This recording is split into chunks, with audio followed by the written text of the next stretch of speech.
Beneath the shimmering arc of Earth's orbital rings, scientists and diplomats from across the galaxy gathered in solemn anticipation.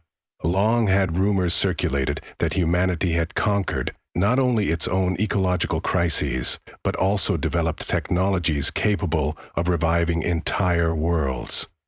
Now, representatives of over 100 alien species sat in the newly constructed Eden Council Hall, their eyes reflecting curiosity, hope, and in some cases, skeptical caution. Yet no one dared deny Earth's meteoric rise from an environmentally ravaged planet to a leader in planetary restoration. In ages past, Earth nearly annihilated itself through industrial pollution, oceans choked with plastic, and air thick with toxins. But the turning point came when humanity unified under a single banner of survival.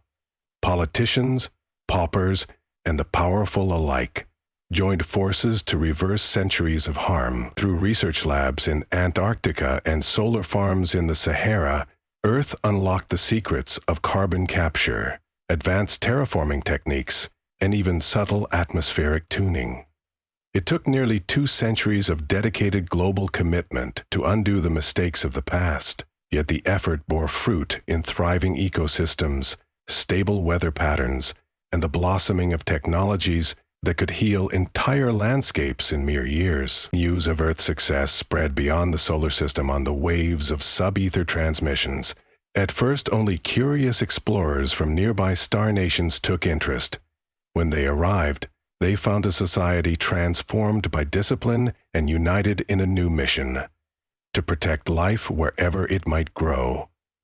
Human scientists, ecologists, and engineers began traveling to distant worlds, offering to share their transformative knowledge. The earliest requests for help arrived from star systems facing desertification, catastrophic deforestation, and unbreathable atmospheres.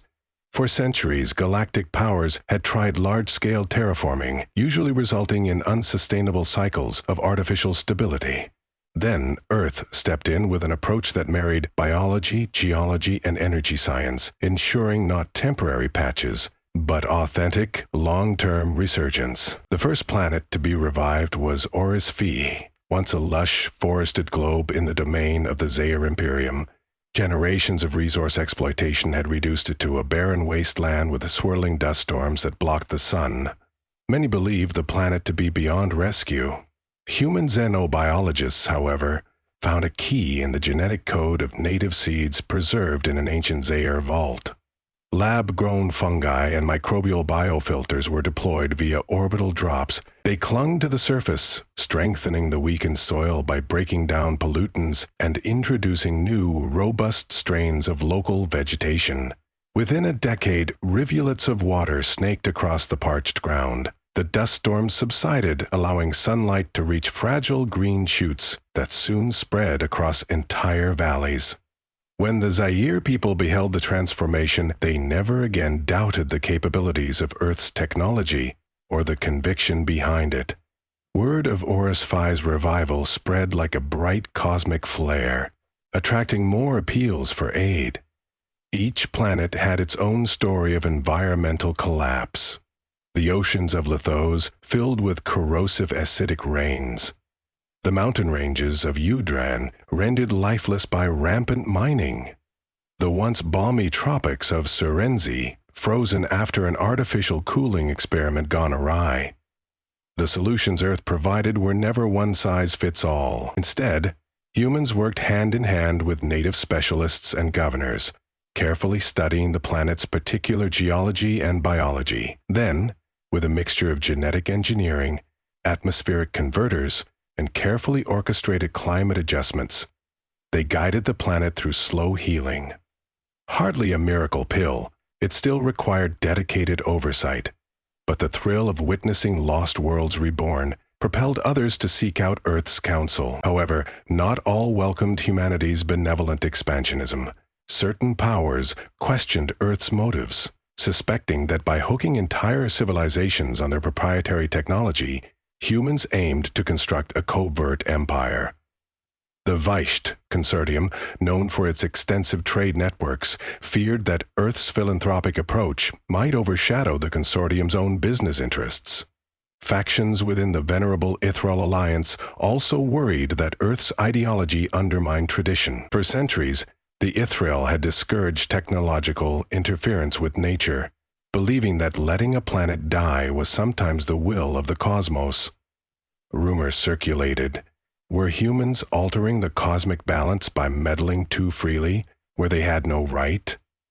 Yet, as debate raged, more worlds came close to ecological death and pleaded for assistance. When the planet Dan Sori, famous for its cultural arts and vibrant festivals, fell victim to a rapidly degrading ozone layer, its people turned to Earth.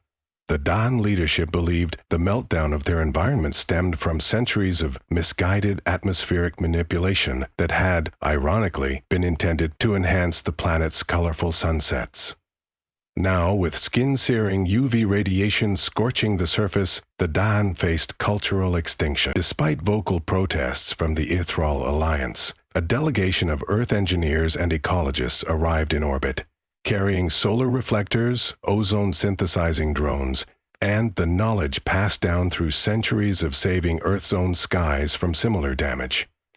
The operation on Da'an Sori was fraught with challenges, not only environmental but also political. Alliance ships circled overhead, broadcasting dire warnings about tampering with the planet's fate. Yet the Dan people openly accepted Earth's help, letting the swirling drones release clouds of ozone-building compounds. Over months, the atmosphere's protective layer renewed, and the destructive ultraviolet intensity diminished.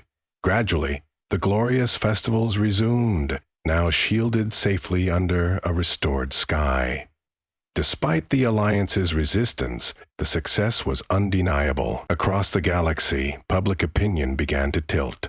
Earth truly seemed capable of saving civilizations on the brink of biological ruin. A culminating moment arrived when a call for assistance emanated from the uncharted planet Hetridon 9. Even the most advanced star nations had passed it by, writing it off as a lost cause long ago. Hetridon 9 was rumored to harbor subplanetary ecosystems inhabited by enormous subterranean beasts. The surface was a quagmire of hydrogen sulfide marshlands and swirling clouds of toxic gas. Periodic volcanic eruptions had laced the air with chemicals lethal to most carbon-based life forms, and the planet's magnetic field was in flux. Local inhabitants, mysterious amphibious creatures known as the Hetridi, had lived in scattered enclaves for millennia, isolated by the degrading environment.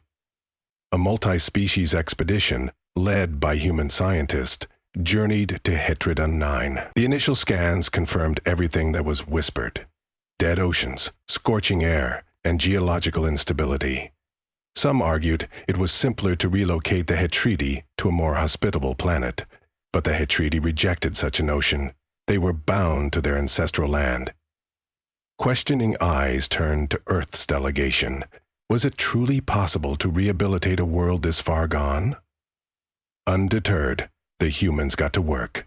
They set up mobile labs and observation decks floating on repulsion turbines to avoid contact with corrosive ground fluids. They carefully sampled the planet's soils and waters, discovering hidden microbial ecologies that thrived in extreme conditions, hinting that pockets of life were more resilient than expected. Using advanced genetic splicing, Earth's xenobiologists designed new microbes capable of neutralizing the toxic gases by converting them into inert compounds. Beads of algae engineered to withstand acidic waters were planted in carefully chosen marshes, spreading across the surface like a green tapestry.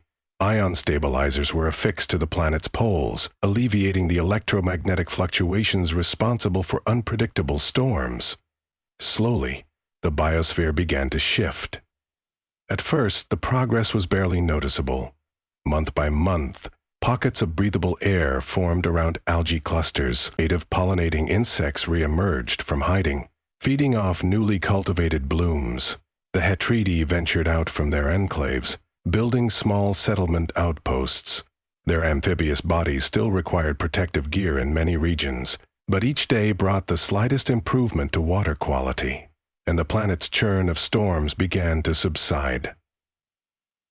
The entire galaxy watched the weekly reports broadcast from Earth's interstellar news channel. Many who doubted the project's success were astonished by each incremental victory. Throughout the process, Earth's ambassadors made clear that they sought no dominion. They requested no tributes or subservience.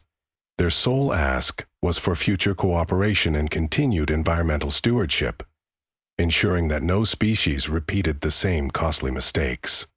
Slowly, the last pockets of resistance softened. Even powerful groups like the Ithral Alliance realized that Earth did not aim to become overlords, but partners in safeguarding life.